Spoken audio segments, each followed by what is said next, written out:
about approach play. So pitching, slightly bigger than a chip shot. You're between 30, 50, 70 yards, those kind of distance, 100 yards in, but outside of the kind of fringe of the green area. So the best way to play a pitch shot.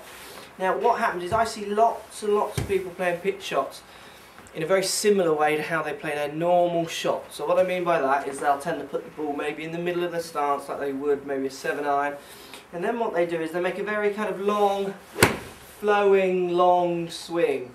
Now you're going to hear Trackman here tell us how far that one's gone. 82.4 yards. Okay, so I've hit that ball 82 yards and I've made a very long, quite inefficient movement. What's happened is the ball has been struck and it's been struck way up in the air, so it's got loads of height.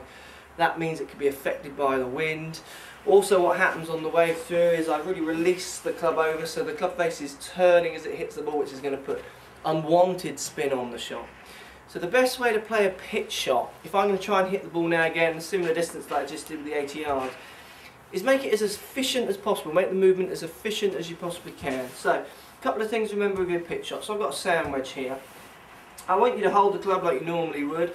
Now I'm hitting this one about 80 yards, so for me that's a good length for a sand wedge. So I'm going to hold near the top of the club.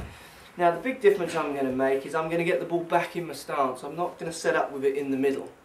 If I set up with the ball in the middle of my 2 feet with a 56-degree sand wedge, what happens is the ball's just going to go up. It's not really going to go forwards very well. I want the ball to go up, but I want it to go forwards. I want it to be really fizzing off towards my target. I don't want it looping up in the air too much because it just won't have the backspin that it requires. So, putting the ball back in my stance, that's going to encourage me to hit the ball more on the descent. That's going to get the ball shooting off with a lot of backspin, so I get real control when it lands the other end. So what I do, push the ball back towards my right foot. I've got my hands up towards my left leg, so I'm basically trying to knock the ball down a little bit. And then what I'm going to do is going to make quite a short, sharp swing. So I'm going to give the ball a good punch forwards. So you can see my follow through is much more out in front of me. Carry 83.3 yards. Okay, so that's gone 83 yards, so the same as what my first shot did when I made the full length swing. But I've made a 3/4 swing. So I've knocked the loft down on the club, if you like, by putting it back in my stance. But then what I've done is I've hit down and through it quite hard, and the ball's launched lower, but then spun up in the air. And that means when it hits the ground, it's going to have that backspin that you want, which gets the ball stopping and maybe even coming back to you for that real control. So just running through that again. Ball back in your stance.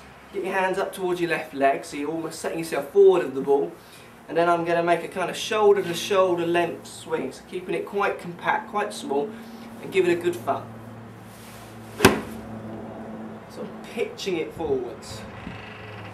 Carry 82.0 yards. So 82 yards again, so same distance. So what's also happening there, because I'm measuring the length of the swing in my head by how far I'm taking my hands in relationship to my shoulder, I can get the same distance over and over and over again. So as long as I set that in my mind, that length of swing and that speed,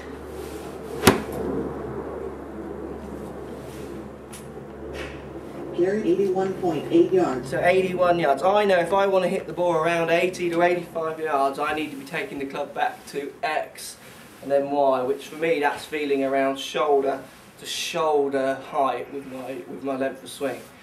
Now you're going to apply the same technique if you want to hit the ball a bit shorter distance. So I'm going to hit one now shorter. So I'm putting the ball back in my stance, hands forward. What I'm going to do is now maybe go more hip to hip with my length of swing. Still hitting down and through. Carry 52.3 yards. So that's now gone 52 yards.